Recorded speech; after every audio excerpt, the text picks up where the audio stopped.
Get ready for Hosts at Home. On today's show, a man who's interviewed 4 Beatles. We're taking a magical mystery tour with a rubber soul of SiriusXM, Chris Carter. And now, here's your host, who interviews the hosts, Adam Wurtzel. Thanks, Richard Malmus. Hey, everybody. Welcome to another edition of Hosts at Home. I would be Adam Wurtzel. And, you know, when I called this guy up, because, first of all, this is Chris Carter from Breakfast with the Beatles. Nice to see you, Chris. How are you, Beatle Adam? I love, can you say that again? That sounded really good. Beatle Adam. Beatle Adam. You are much more Beatle Chris than I will ever be Beatle Adam. Take a look at this, by the way. I just want to make sure everybody sees this.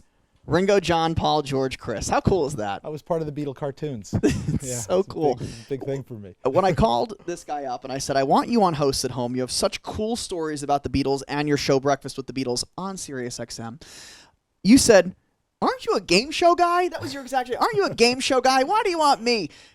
But this show was never about game show hosts. This show is about hosts. Hosts. And you, sir, are a fantastic host. I am a host. Thank you. But just in case we have something, you know how many of these they gave away on The Price is Right? These bumper pool tables? Bumper pool tables. It was an East Coast thing, bumper pool. Yeah. It's a nice one, too. Slate. It is very, look at that. Look at that. Yeah. This is good quality. You're and right. It's, it's one of the best there. We always ask first here on Hosts at Home, Chris, tell us where we are. Where is home for you? Sherman Oaks, California. San Fernando Valley. Love it.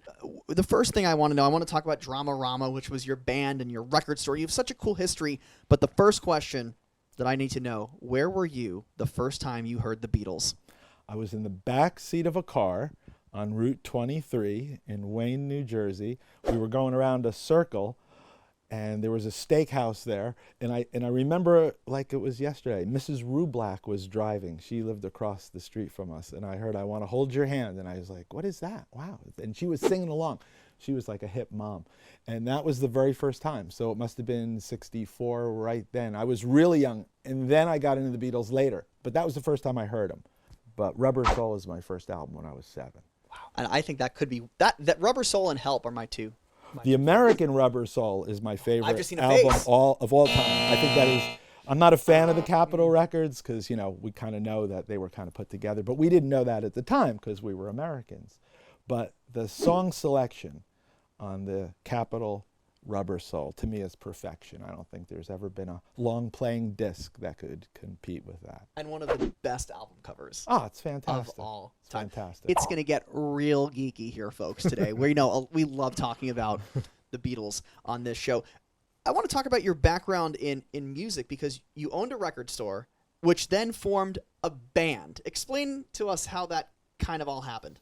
Well, I was supposed to go to college at Fairleigh Dickinson University, which I started, I didn't quite finish it. I then went to the Connecticut School of Broadcasting because I wanted to be in radio.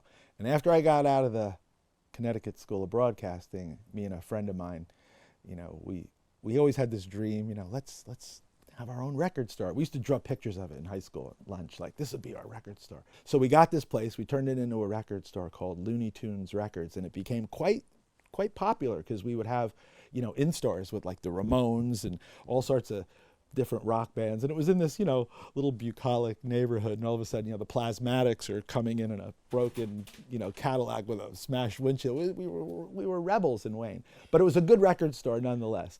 Rebels in Wayne would be a really good name for a band. Yeah, their first album was good. But we started a band in the basement because we were learning about independent records at the time. That was when, bands were starting their own labels, and there was, Stiff Records and all these, different smaller record companies.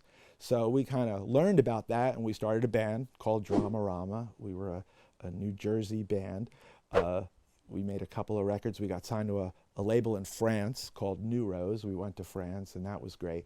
But out here in Los Angeles, a DJ named Rodney Bingenheimer bought our French import because it had Edie Sedgwick, who was a 60s Andy Warhol model on the cover, and he started playing this one song, Anything Anything, and we were still living in New Jersey, in a house in Lodi, New Jersey. It was it was like pretty sad situation, and we found out Rodney Bingenheimer is playing your song on K-Rock. We were like, wow.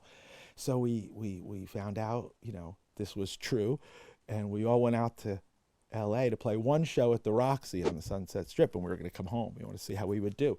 So we came out here. We sold out the Roxy. We were doing an interview on the radio with Rodney, and we got a call from a promoter and said, would you guys like to open for the Psychedelic Furs this weekend at Irvine Meadows? And we were like, sure. We love the Psychedelic Furs, and we don't know what Irvine Meadows is, but yes, we'll do it.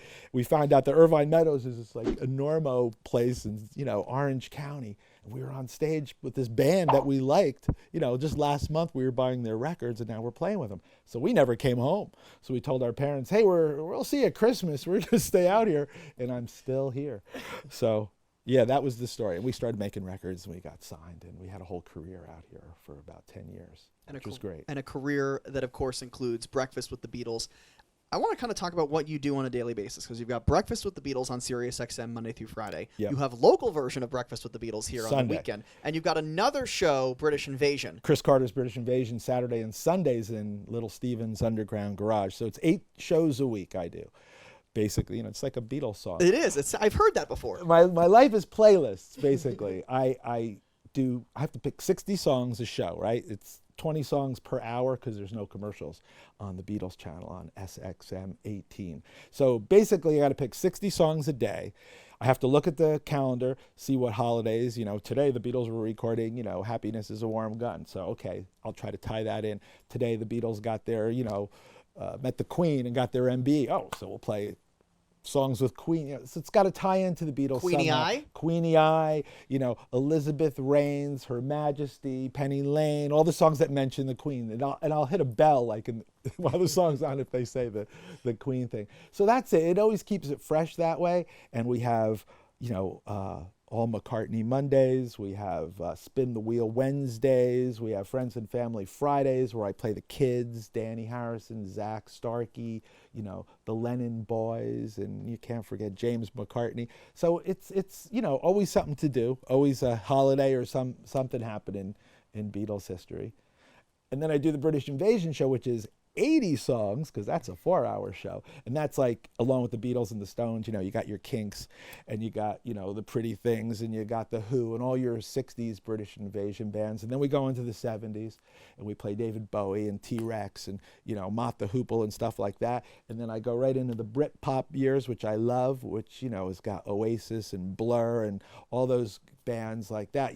That was a great revival, the Britpop stuff with Oasis. Rock and Roll Star is one of my favorite songs of all time. Yeah, I mean, they took that whole, melodic Beatle thing, and then they kind of mixed it in with that, 70s, Bowie and T-Rex kind of little tough stuff, and a little of that, Stone Roses thing, and you got, kind of a combination in Oasis. I thought they were like the best thing, and a long time to come out of England. If you're a fan of British music, there was a little dry spell there for a while. One of the things that I love in the promos for your show on SiriusXM, Channel 18, the Beatles Channel, is you always say if you would have told that kid that he would end up interviewing 4 Beatles, you would have never imagined it. So George, Paul, Ringo, and you interviewed Pete Best as Best, well. he correct? Counts. He's a Beatle. He is a Beatle. 4 Beatles. I didn't interview John, of course, sadly. But yeah, Pete Best was my first interview on Breakfast with the Beatles, and I still am amazed to this day that when we asked Pete and we followed up, hey, Pete, have you ever talked to any of the Beatles since, they asked you to leave in 1962? And the answer is no. There was never that night in the mid, 80s where Paul McCartney says, let's call Pete. Let's give Pete a call. Because you'd think Pete could call somebody's management and go backstage. Just over all these years. Well, probably Ringo wasn't going to be the guy to call him, right? And I think Paul might have been the closest to him of George and John. George and John probably weren't the type to reach out to Pete either. There probably never was just a right moment, like, let's call Pete. I want to tell everybody, we mentioned at the top of the show that I called him and he said, you're a game show guy. Why are you calling me? But it is a game show guy, a legendary game show guy that put us in touch, and that is your friend and my friend, Mr. Bob Eubanks. Mr. Bob Eubanks. Who brought the Beatles to Los Angeles. How cool. 3 different times. Amazing story that is. All 3 of them. They're, each time the Beatles played, with Bob's assistance, there's always a, story, 64, 65, and 66 at Dodger Stadium. He always says to me that in 64 they were just so excited about everything. And then by 66, you can tell they were they were done. Yeah, because, the stadiums, that was the year they really played the bigger places, and we're used to concerts at stadiums now with the production level is just over the top. I mean, it actually sounds good. It looks good. You got big screens. Imagine, gosh, when they played Shea Stadium, I mean, they were using the PA system that they used to announce the baseball game, I mean, it was, when you look at that Washington concert, they're, one of the first ones. They're spinning the ringos. The amps are like, okay, bring it over here. There's like one speaker, like it was like, wow. So that was part of it. They weren't enjoying the music. I mean, think about it. They're there to play music, and it's not a pleasurable thing. I mean, poor Ringo, he would have to watch their feet tap to see where they were in the song. That's how insane it was. Because the monitor situation compared to what, it was unbelievable. This might be a tough question to answer because it's a very broad question. Why do you do what you do? Because I can. Wow. I do have there's a lot of times a year you have the greatest job in the world, but I really do. I mean, if you're a Beatle fan, I have the greatest job in the world. This is what I did anyway. I would make tapes for people. I'd be like, oh, you like those bands? Let me make you a tape. So I was like playlists, songs, in order, putting songs together, why songs should go together. That's my favorite thing, and that's what I get to do every day. And they're Beatles songs, so, it's better than anything else. Because, there's the Beatles, and then there's everybody else. The amazing thing that I always think of when I think of why do I like the Beatles, I don't know, maybe you'll agree with this, is... Their trousers. Yes, of course.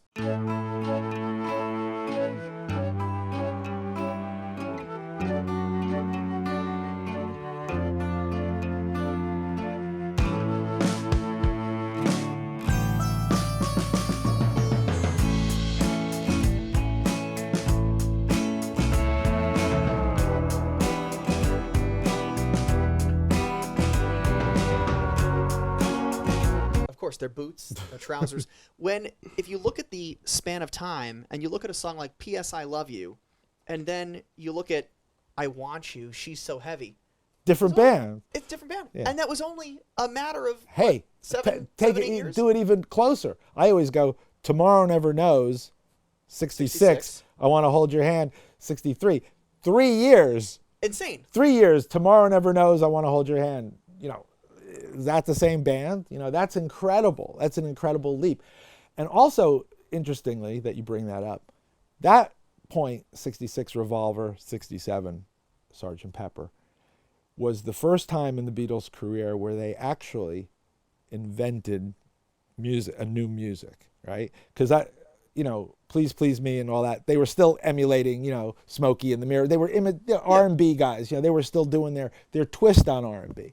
But, and then Rubber Soul, as much as we love it and everything, it was very folk inspired. There was a lot of similar records, Peter, Paul, Mary, Dylan, whatever.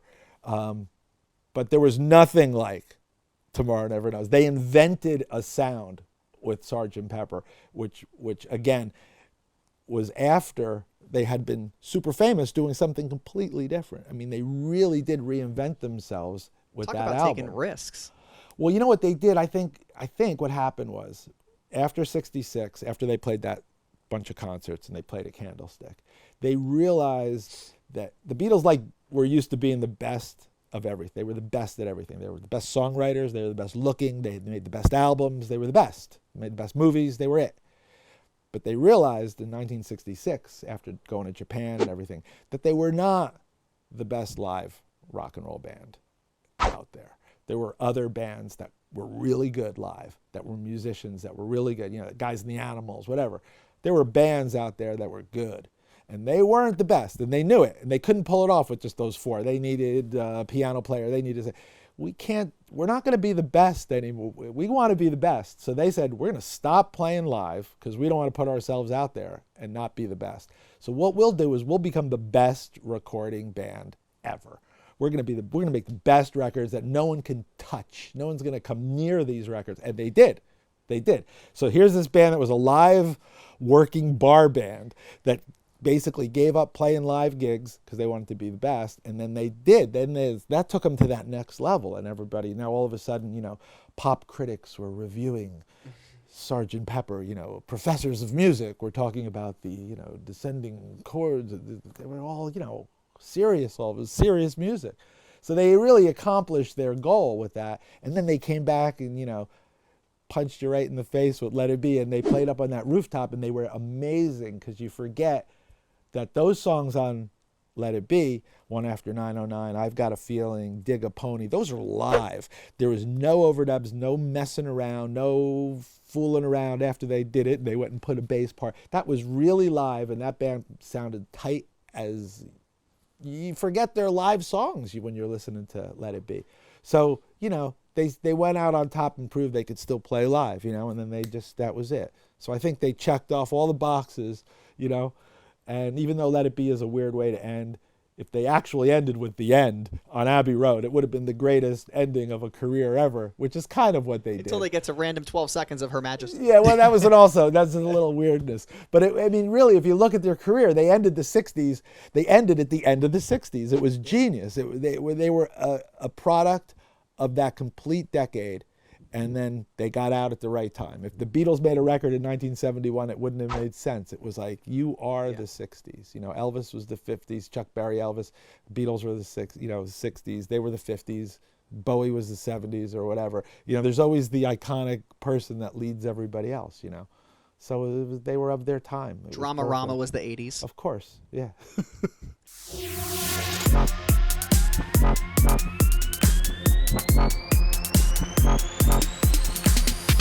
That sound you just heard, we blasted it all throughout Chris Carter's house. That means it is time for the lightning round. This is very easy. I'm going to name a Beatles song, and you just have to tell me the first thing that comes to your mind. It could be a Beatles song. It could be a solo song. Anything related to the Beatles. You just tell me the first thing that comes to your mind. I don't think I want to do this. I'm leaving. Okay, I'm just kidding. Wow.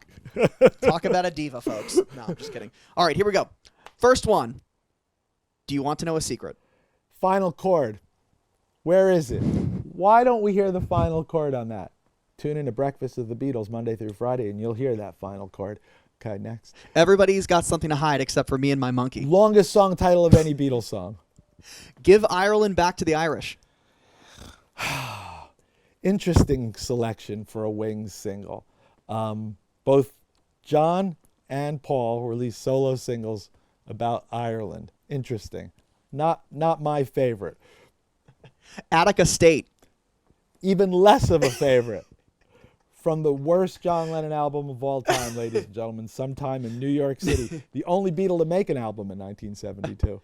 Although I like New York City as a song. New York City's great. John Sinclair's good, but that cover frightened me, folks. It was looking at that cover that I said, something's wrong with John.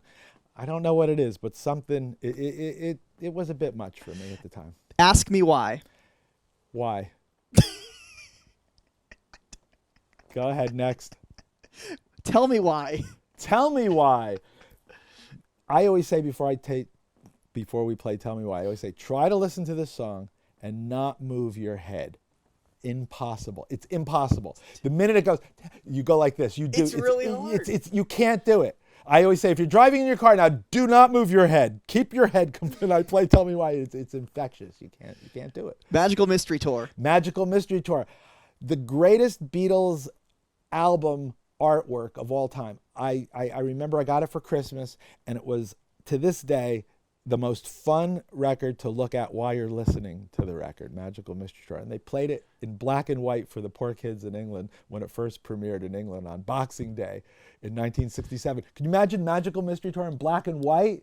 No wonder it got bad reviews. Next one and last one. Let's see. I'm thinking of these all just the top of my head. I can tell.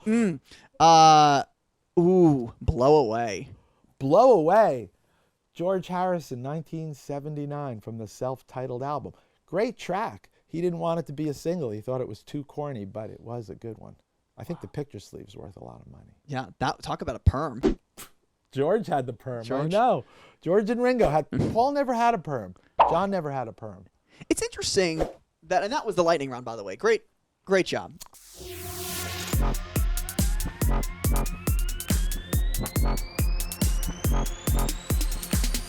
Great job. That is the end of the lightning round. It's interesting just to look at how much the Beatles' styles changed over the years. Oh my even goodness. into the soul, even into current day, and looking at Ringo's new hairstyle. Ringo's new there. hairdo, yeah, it looks good. And when you watch this new cut, this Peter Jackson cut of Get Back that's going to air on Disney Plus, wait till you see the clothes the Beatles are wearing during the Let It Be that month of January '69. A lot of purple and pinks. It's Red like, whoa. raincoats and Yeah, stuff. there's a lot of interesting, wardrobe selections for the Beatles. They knew they were being filmed, yeah. They always had interesting. Paul always had interesting socks. Did you ever see Paul's socks? No, but I'm going to. You can use the hashtag Paul's Socks if you're watching this at home. This has been so much fun. Did you have fun? I did. I had fun. Absolutely. Will you tell Bob Eubanks how you say hi? when I you will see tell him? Bob. You know what? We should call Bob right now. Let's see if he answers the phone. Let's see. What time is it? Let's see. It's 7:45. Let's see. He's not going to bed for 15 minutes. Call him. What? How are you? Hey, Bob. How's it going, man? Look, guess who I am next to right now? Bob Eubanks, it's your friend Chris Carter. Are you with Chris? Yeah, we're doing an interview right now. We just wanted to say hi. How you doing, so Bob? good. I'm doing good, buddy. How are you doing? I'm doing all right, man. I miss you. Oh, yeah. Well, I'm trying to book some more Beatles shows around. All right, well, you got to come on the show and plug away, my friend. Oh, I sure will do that. And take good care of Adam. He's a good guy. I will. I'm going to throw him out of my house now. He's been here too long, Bob. Oh, well, I agree with that. Yes. Bob, I'll call you tomorrow. Okay, buddy. Good to hear your voice. Okay. Take care, Beetle Bob. Bob Eubanks, love him. Love him. Chris Carter has been our guest today on Host at Home. We got another great guest coming up next week. Richard, who do we got on the show? Next time on Hosts at Home, Jeff Sepfin is back. But this time, we're going to You Pick through everything he said throughout his Nickelodeon career as we discover Jeff's Garage. Back over to Adam and Chris. If you like what you see, please hit that red subscribe button conveniently. Thanks to our amazing editor, Brandon Dyer. It is on your screen right now. Please click it. We appreciate the love. This man, Chris Carter, has been our guest today on Hosts at Home. My name is Adam Wurtzel. As you know by now, I don't close the show. That is this host's job. Chris Carter, over to you. I'm going to use the immortal words of Felix Unger, who once said, "Never overstay your welcome, or you'll never be welcome to stay over." On that note, thanks for having me.